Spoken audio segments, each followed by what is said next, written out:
Welcome back. In this video, we're going to be talking about the top 7 affirmations that I use almost every single day. I don't want to waste any of your time, so we're going to get right into it. Number 1, I don't chase, I attract.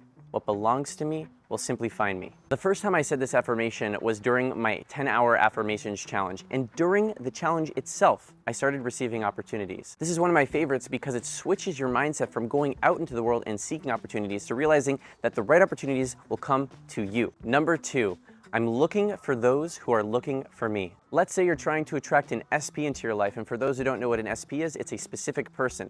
This can be your life partner, it could be a business partner, it could be an influencer, it doesn't matter. Just someone you're trying to attract into your life. When you say, I'm looking for those who are looking for me, you're acknowledging that you're not the only one with the desire. They're also sharing the desire. And this is true. Let's say I'm out there looking for a wife. Is it not true that she's also looking for a man?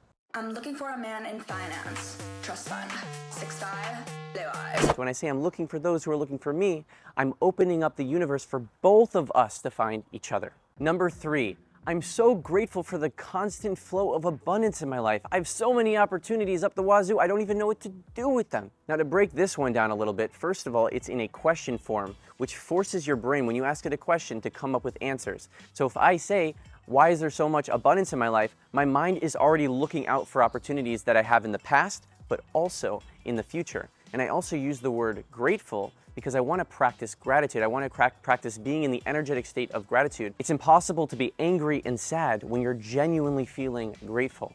Number 4, this one I got and altered from Tony Robbins. This is one that he says every single time he runs a big event, he gets himself into what he calls a peak state using this language.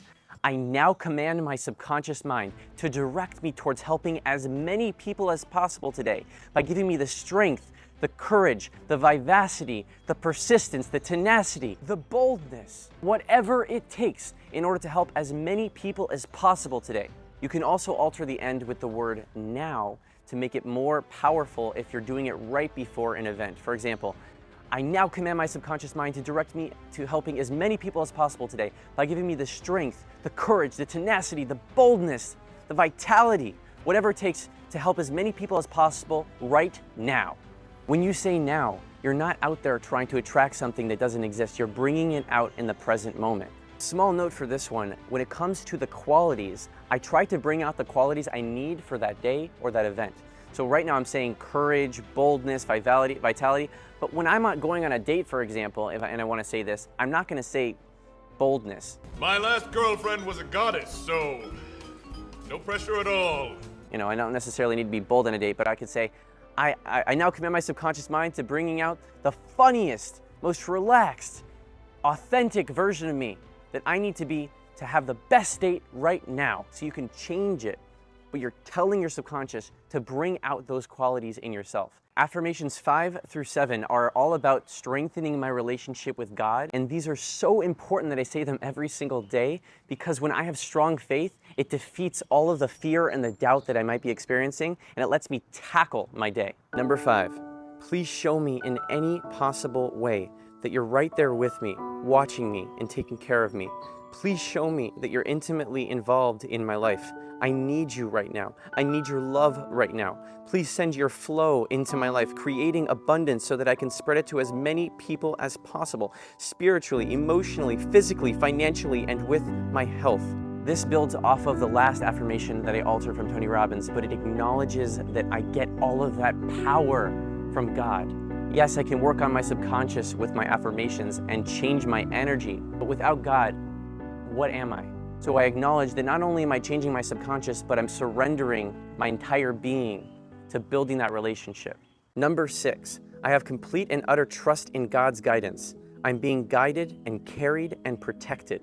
I usually say this when I am about to do something that is scary, or if I experience something that is frustrating or I'm in a lower moment. Because when I'm in a low place and I have fear and doubt and I'm overtired and there's this bad state and this bad energy with me, then I could tend to start to become negative and doubtful. When I remind myself that God's carrying me, it reminds me that life is not happening to me, it's happening for me. Life is happening in a way that's unfolding. I'm going through these challenges because I need to in order for my soul to grow. And that's a mindset shift that has saved me numerous times throughout multiple difficult challenges in my life. And for the last one, I say the Shema prayer. And it goes like this: Shema Yisrael, Hashem Elokeinu, Hashem Echad. And in English, it's, Hear, O Israel, the Lord is our God, the Lord is one and only. The Shema is one of those things I can make an entire video about. It's the Jewish national anthem, and it acknowledges A, that God exists, B, that He's intimately involved in our life, C, that He's infinite, that He is past, present, and future, and most importantly, the word at the end, that He is one. And it acknowledges that there's this oneness in the world, that we all are really coming from the same source. When we tap into this oneness, it helps me realize that all of my challenges, all of the hardships, they're really God's kindness. And sometimes we can't see it in the moment. Sometimes we have a challenge that we face, it feels like the end. If you realize that everything is a part of the same package, you and me might look different on the outside. We might come from different backgrounds, but you and me come from the same source. And that helps me recognize the godliness in everything, in everyone, in every place. I see the soul coming out of the world. That to me is the goal of reality, is to get us back to a place of oneness. I don't want to get too complicated in this video, but the first word in the entire Bible is Bereshis, which is translated in English as in the beginning. But in Hebrew, the first letter is the letter Bet. And every letter in the Jewish language has a numeral equivalency, which is called gematria. And the number that represents Bet is 2. What is that teaching us?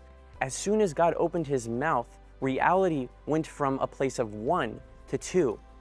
And the goal, our goal, and why we're here, is to collectively bring the world from a place of 2, duality, to back to oneness. And when I focus on the Shema prayer, I remember that's the goal. Or we say in Hebrew, the tachlis of this world, is to go back to that state of oneness. And we do that by recognizing it's all coming from the same place. Now, in conclusion, these are the 7 affirmations that I say on a frequent basis. I do say others as well, but when I thought of making this video, these were the ones that came to mind first because of how much they've impacted me.